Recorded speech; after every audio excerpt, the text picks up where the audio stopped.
চলতো আপাত শান্তিপূর্ণ ভোট, তবে ওই যে গরম পড়েছে খুব, তার উপর টেনশন, কখনো কখনো মাথা গরম হচ্ছে, কখনো কখনো প্রার্থীরাও রেগে যাচ্ছেন, ধমক দিচ্ছেন। যেমন মেদিনীপুরের ছবি যদি দেখাই আপনাদের, জুন মালিয়া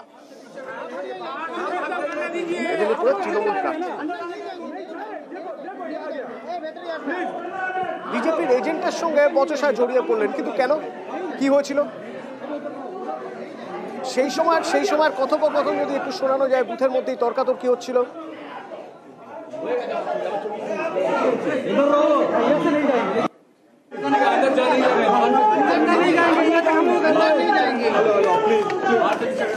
খড়গপুরের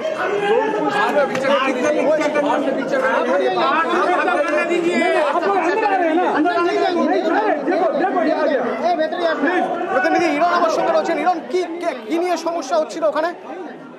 দেখো, এটা হচ্ছে মেদিনীপুর লোকসভা কেন্দ্রের খড়গপুর গ্রামীণ, সেখানে গ্রামীণ বিধানসভা, সেই গ্রামীণ বিধানসভা তৈকুই প্রাথমিক বিদ্যালয়, সেখানে জুন মালিয়া তৃণমূল প্রার্থী তিনি যান এবং তিনি গিয়ে ইভিএম পরীক্ষা করতে যান, দেখতে যান ইভিএম ঠিক আছে কিনা।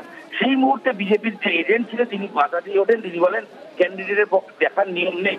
এই নিয়ে দুজনের মধ্যে তর্কাতর্কি শুরু হয় এবং জুন মালিয়া স্পষ্ট দাবি করতে থাকেন যে একজন ক্যান্ডিডেট তিনি কোথাও কিছু হাত দিচ্ছেন না, কিন্তু ইভিএম ঠিক আছে কিনা দেখতে যাচ্ছেন। সেই সময় কোনো ভোটার নেই।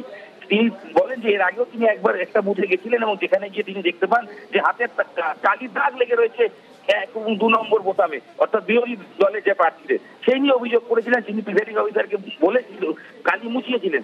এক্ষেত্রেও কোনো সমস্যা আছে কিনা তিনি দেখতে চান, কিন্তু বিজেপি এজেন্ট তিনি কিন্তু বাধা দেন এবং তিনি রীতিমতো তর্কাতর্কি করেন। দুজনে আঙ্গুল তুলে পরস্পরের দিকে তর্ক করতে দেখা যায় এবং জুন মালিয়া অভিযোগ করতে থাকেন যে এইভাবে বিজেপি এজেন্ট তাকে যে বাধা দিচ্ছে সেটা ঠিক নয়।